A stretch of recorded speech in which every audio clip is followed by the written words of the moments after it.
DNA.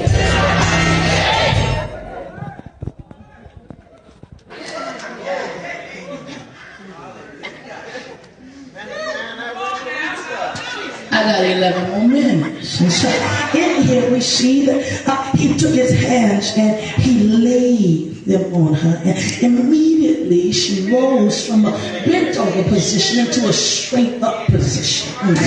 We could deal with the indignation of the Pharisees and the Sadducees, but we won't deal with ignorance tonight.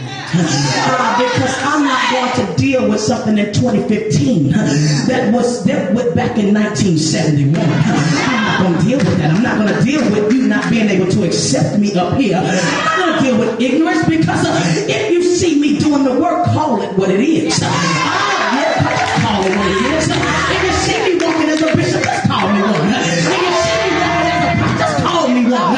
Don't allow my gender to disqualify me, because the Bible says that there's no male or female. Yeah, when it comes down to Christ, I want to hear some happy people that say I'm not disqualified because of that.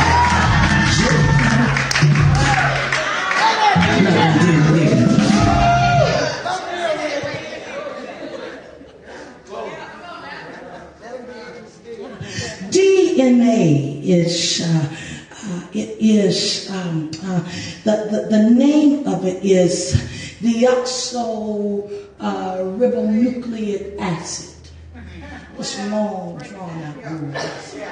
It's a big word. It's a Jeopardy word. It's something that you don't keep in your vocabulary. We've shortened it. We call it DNA.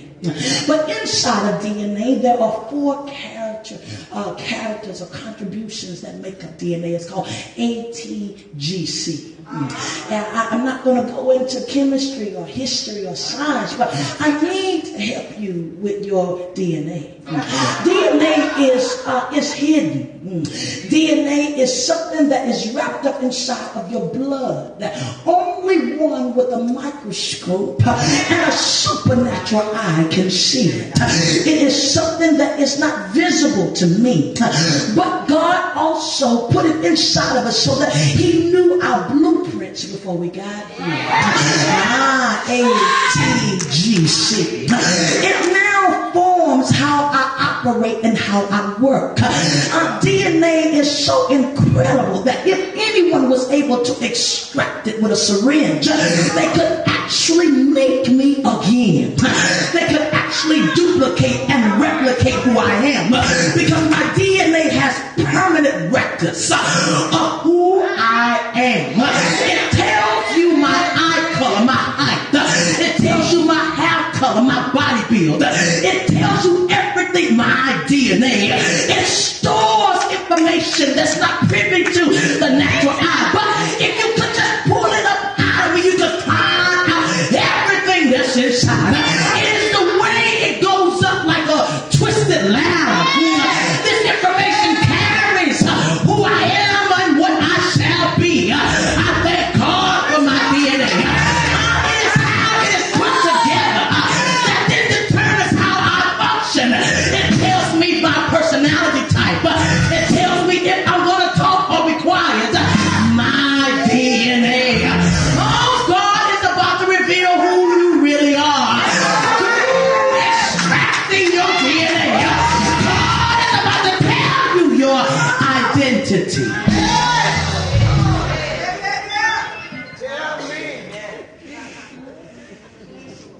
It is. Come on now.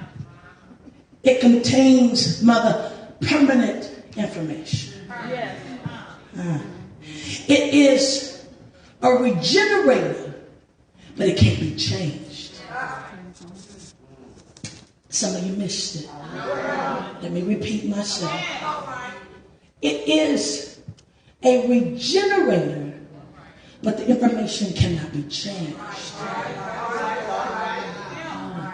Prophetess, did you hear me? It is a regenerator of information, but the information inside of the DNA is not suggestive. It is not something that has compromising room.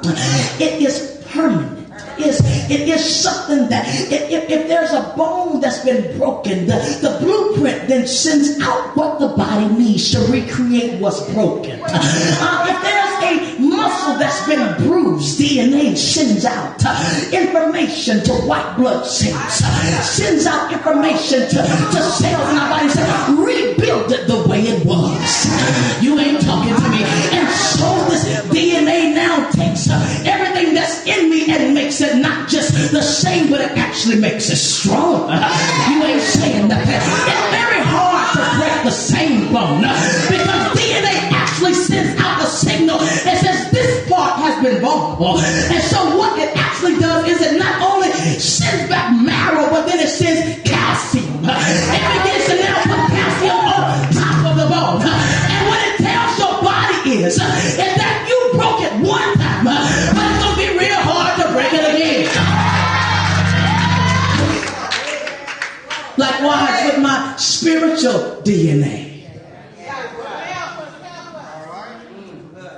My spiritual DNA, that when the enemy has come to steal from me, to rob me, that my spiritual DNA sends out the blueprint to my spirit. It says, no,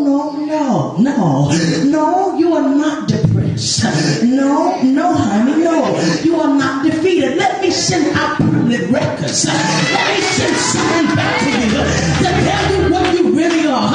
Some of y'all just need to know that your DNA is about to restore what the enemy has done.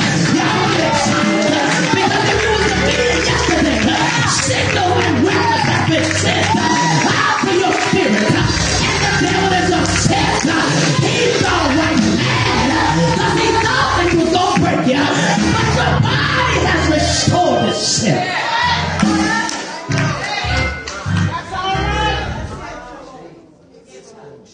Now, I'm closing.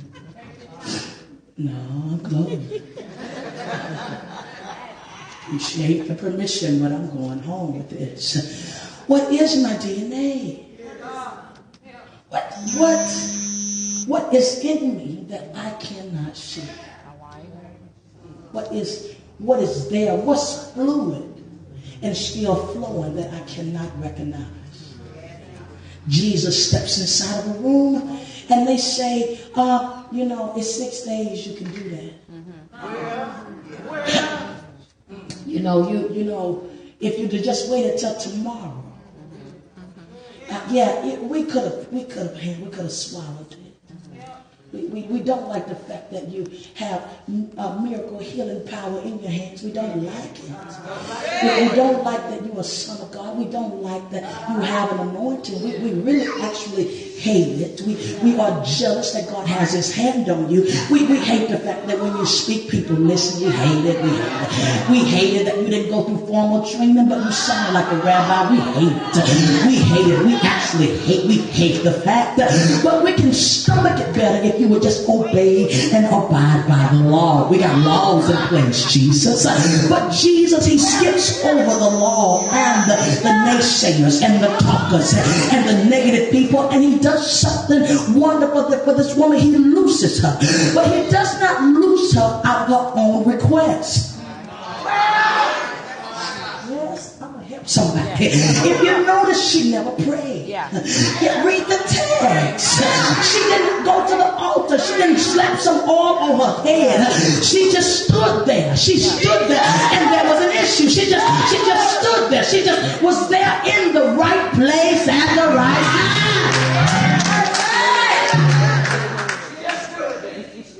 time. She stood there, daughter, and then Jesus now passes by, preacher, and he sees her.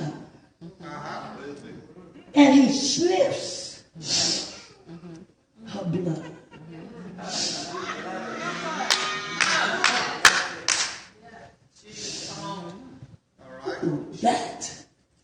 Those chromosomes bring me nostalgia.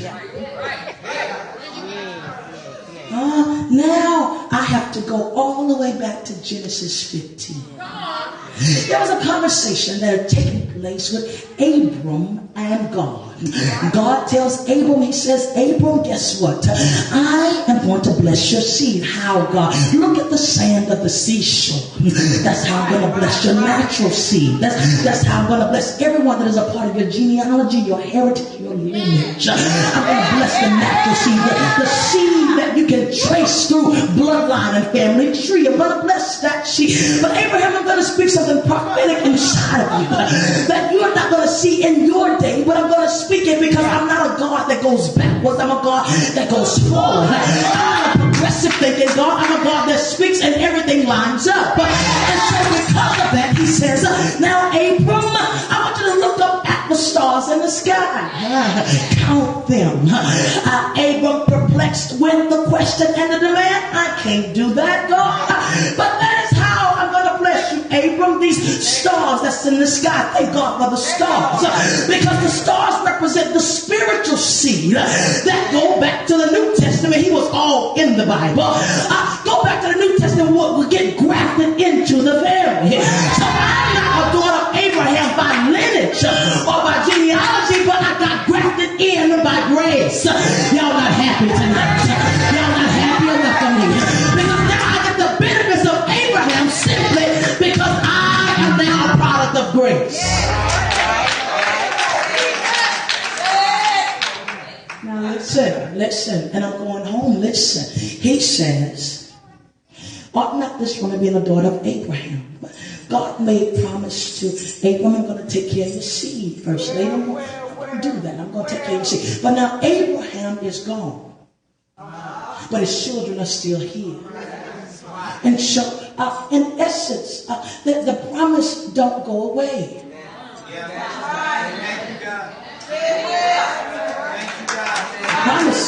The promise is still here. The promise doesn't go away because the Father is gone. Prayers are deathless. Covenants are deathless. God don't go back on his word. And so because of that, now Jesus walks inside the sanctuary and he sees this woman and he says, woman, thou art loose. And then he goes back to the service. Why'd you lose her? Who is she? Who is this woman? Why'd you lose her? She's not prominent in the community. She's a no-name. Why'd you lose her? She can't even contribute to the offering like me. Why did you lose her? She don't know the people I know. Why did you lose her?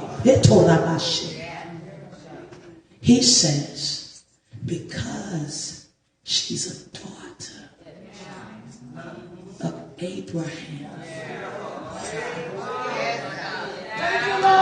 I'm going to say it again. Because she's a daughter. Y'all still haven't gotten it. I loosed her because of her DNA. Y'all still listening.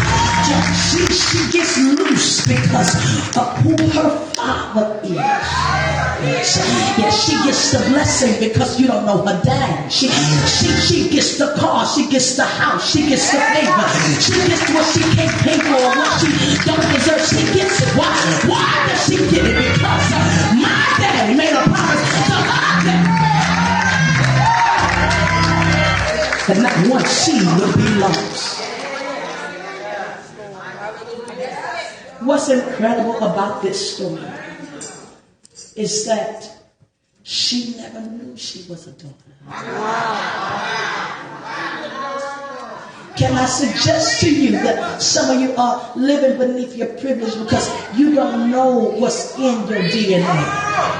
Can I tell you that you're selling for stuff? Can I tell you that you should be making more money? Can I tell you you should be in a gated community? Can I tell you that you shouldn't have cancer in your body? Can I tell you that you should not have marital problems? Can I tell you that none of your children will be on drugs? Can I tell you that you should walk in your house and declare your DNA and speak to all of the elements in the earth and say,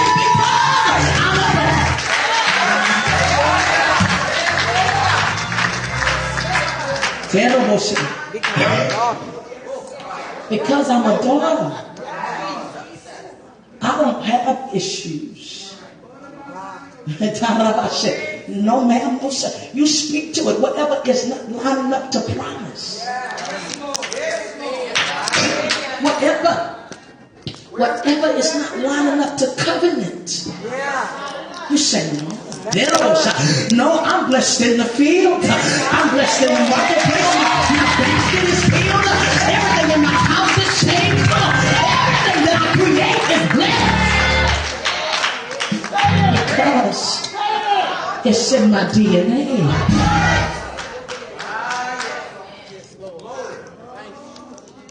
So tonight, listen.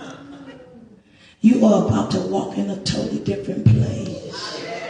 You just didn't know you was a daughter. So the enemy is going to look at you and say, you got nerve. You got nerve to go after that. And you got nerve to go for that. And you got nerve. Who you think you are? Please tell them for me. Tell them and kind of snarl at him when I'm a daughter. Don't you know I got stuff laid up on me? And it's not because I asked for it, but because I got birthed into a family that's blessed and high. They will come on to the table and say, it's in my DNA.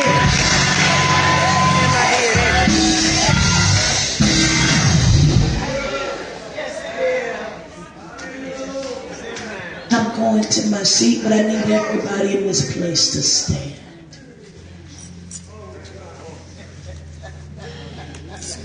Grab your neighbor by the hand. Now, we're going to pray. We're going to pray that everything bow down and he'll straighten up. We're going to pray that everything that's not operating in covenant fashion, everything. That devil lied and you believe the lie. You had no idea. You had no idea that you was connected to something that's ancient. Something that got your name on it. But because you accepted the report, there is a permanent record inside of your DNA, your spiritual DNA, that if I extracted it, the first thing it's going to say is blessed. The next thing it's going to say is favor. The next thing it's going to say is no weapon, because I'm in a family.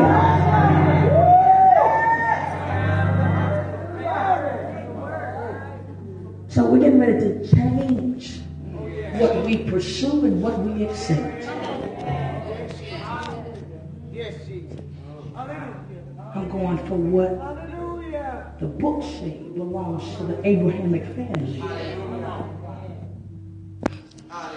That means I take no negative reports. There is absolutely no enemy that ever defeated Abraham. There's not one enemy that ever snuffed at him and he feared him. It's not one predator, one demonic force that came against Abraham.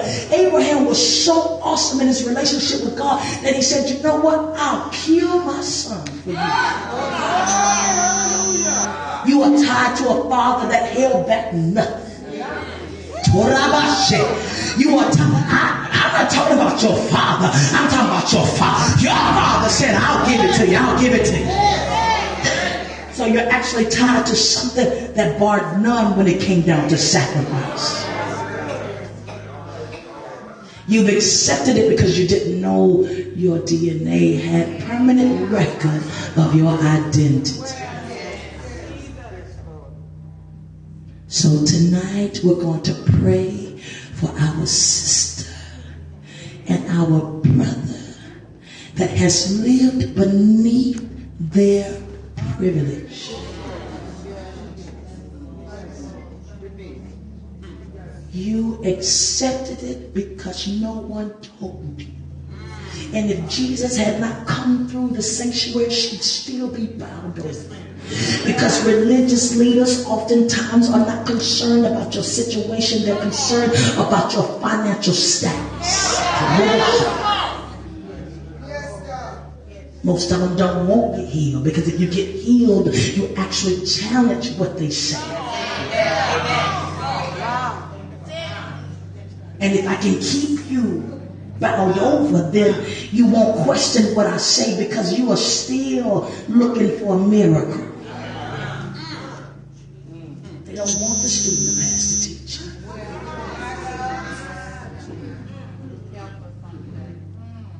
But tonight, do you want your sister to have what is allowed inside of this covenant? Do you want that twisted ladder to go all the way to heaven? Do you want them to be healed tonight? Do you want their children to be saved? I want all of your children saved. All of them. No escape. See, a real fisherman knows how to catch fish, and they create a net so nothing gets out. See, if we keep the net tight, nothing escapes. Take that hand and lift it halfway. Let's go in for them. They just didn't know, Cheryl. They didn't know, preacher. They didn't know that they have an authority to speak to wind. Let's go in, Zion. Pray for your sister. Pray for your neighbor. Pray.